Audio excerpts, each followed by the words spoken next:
Салам радиосунда жаңылыктар.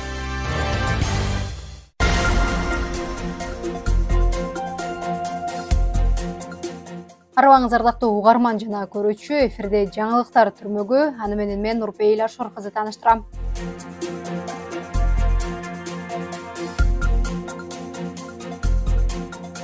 Баткенде 3 өрт кырсыгы катталды. Бул тууралуу Өзгөчө кырдаалдар министрлигинин басма сөз катчысы билдирди. Маалыматка караганда Лейлек районунун Арка 2 айылында турак үйдүн короосуна жайылган чөптөн өрт чыккан.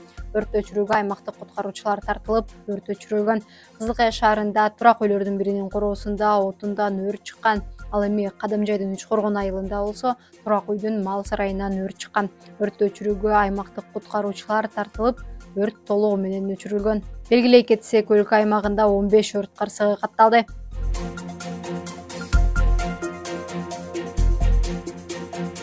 Баткен шаарында 16 гектар жер көрүстөн үчүн бөлүнүп берилди. Бул тууралуу шаардык бийликтен билдиришти. Ага ылайык мындай чечимди шаардык кеңеш 2023 жылдын 7 декабрындагы сессиясында кабыл алган. Анын негизинде Баткен шаарынын Жетбулак кварталынан Жайыт багытындагы 16 гектар жер көрүстөнгө бөлүп берүүгө макулдук берилди. Ал жерге керектүү болгон юридикалык иш кагаздарын жасап берүү жагы муниципалдык менчик департаментине тапшырылды деп айтылат маалыматта. Милиция Кулундуда түшүндүрүү иштерин жүргүзүүдө. Милиция Лейлек районунун Кулунду айыл аймагынын Кулунду, Эски Аучу, Кайрыгач айылдарында жергиликтүү тургундарга түшүндүрүү иштерин жүргүзүүдө. Бул тууралуу облустук милициядан билдиришти. Маалыматка караганда бул иш-чара мал уруулуктун, ал эми базарларда чөнтөк уруулуктун, алдамчылык кылмыштарын болтурбоо жана каржы пирамидаларына алданып калбоо максатында өттү.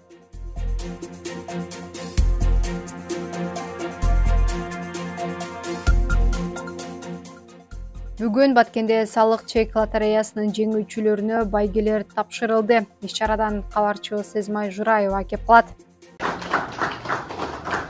Исак Калбаев Кадамжай районунун Майдан айылынын тургуну. Ал чек талап кылып, байге утуу лотереясына катышып, смартфондун жеңүүчүсү аттанды.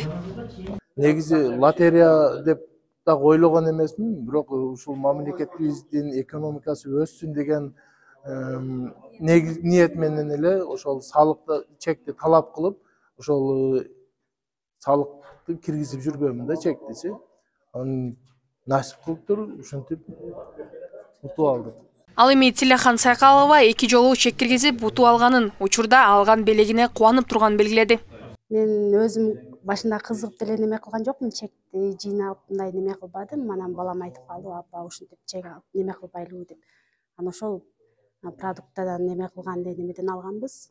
Ошону киргизип койгон, ошодон чыгып калды. Ноутбук небзоно кылышкан абдан кубандым. Жакшы сезимдер болду. Салык чекке чоң рахмат. Силер да ойногула, уткула. Сабохат Кулдашева Разаков шаарынын тургуну. Ал алган буюмдарынын чегин жыйнап жүрүп, iPhone утуп алганын айтат. Постоянно чек сурап, анан кийин ошо катышып, биленсиңсе катышып көргөн элем. Негизи 168 та чегим бар. Постоянно эле продуктовый аласың. Требовать чек нужно все. Бүгүн 29 мартта Баткен шаарында чек талап кылып, байге утуу лотереясынын жеңүүчүлөрү сыйланды. Облус аймагынан келген 31 жеңүүчүгө өз белектери тапшырылды. 5 ноутбук, 14 iPhone, 17 смартфон жеңишке утуп алышты. Эч кандай кыйынчылыгы жок. Сатып алган жана кызмат көрсөткөн ишкерлерден эле чек талап кылып, чек талап кылган чек менен салык кызматынын салык чек приложениясы аркылуу катталып ошол жерден сканерлеп чектерди киргизишет. Ал эми жеңүүчүлөрдү тандоо боюнча бул рандом түрүндө ойнотулуп, ушул компьютер менен тандалып алынган. Белгилей кетсек, бул лотерея 2 жылдан бери мамлекеттик деңгээлде өткөрүлүп келет. Замирбек Сапаров мындан ары чек талап кылып, байге утуу лотереясы башка форматта уланаарын кошумчалады. Сезмай Жураева, Сабира Бакирбек кызы, Салам Медиа, Баткен. Күнүн маанилүү делген жаңылыктары мына ушулар болду. Кайрадан эфир аркылуу амандашканча саламыңыз түз болсун.